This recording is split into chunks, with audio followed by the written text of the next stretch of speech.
জাতীয় স্বার্থকে সমুন্নত রেখে সীমান্তে অতন্ত্র প্রহরীর ন্যায় অত্যন্ত ন্যায়নৌক পন্থা নিষ্ঠার সাথে দায়িত্ব পালন করতে হবে। সীমান্ত দিয়ে কোনো মাদক প্রবেশ করবে না। স্পর্শকাতর এলাকাগুলোতে অতিরিক্ত সতর্কতা আনয়ন করতে হবে। সীমান্ত দিয়েও অবৈধ পথে বিজিবির চক্ষু ফাঁকি দিয়ে দেশি কোনো পণ্য বিদেশে পাচার হবে না।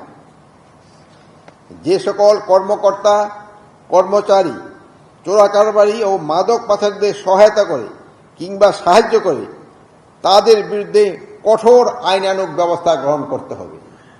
এই ক্ষেত্রে কাউকে কোনো ধরনের ছাড় দেওয়া যাবে না। অধীনস্থ কমান্ড এবং ট্রুপসদের কল্যাণে সর্বদা খেয়াল রাখা এবং সজাগ ও সতর্ক থাকতে হবে।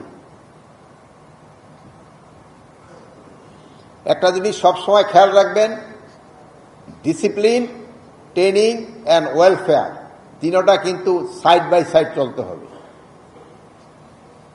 ট্রেনিং এর ক্ষেত্রে কোনো ধরনের যেমন কম্প্রোমাইজ করা যাবে না, ডিসিপ্লিনের ক্ষেত্রে সেই ধরনের কোনো ধরনের কম্প্রোমাইজ করা যাবে না, এবং আন্ডার কমান্ডের ওয়েলফেয়ারের দিকে সবসময় খেয়াল রাখতে হবে।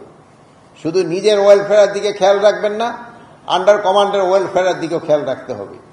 তাদের সমস্যাগুলি সবসময় শুনতে হবে এবং তাদের সমস্যাগুলি যত তাড়াতাড়ি সম্ভব সমাধান করার জন্য চেষ্টা করতে হবে। প্রতিবেশী দেশগুলোর সাথে সীমান্ত সমস্যা সমাধানে অত্যন্ত কৌশলী এবং যোগ্যতার পরিচয় দিতে হবে। দেশের স্বার্থ শতভাগ রক্ষা করতে হবে। আপনারা জানেন, নির্বাচন সময় কিন্তু খুব বেশি, আমার মনে হয় 45 দিন না 44 দিন মতো আছে।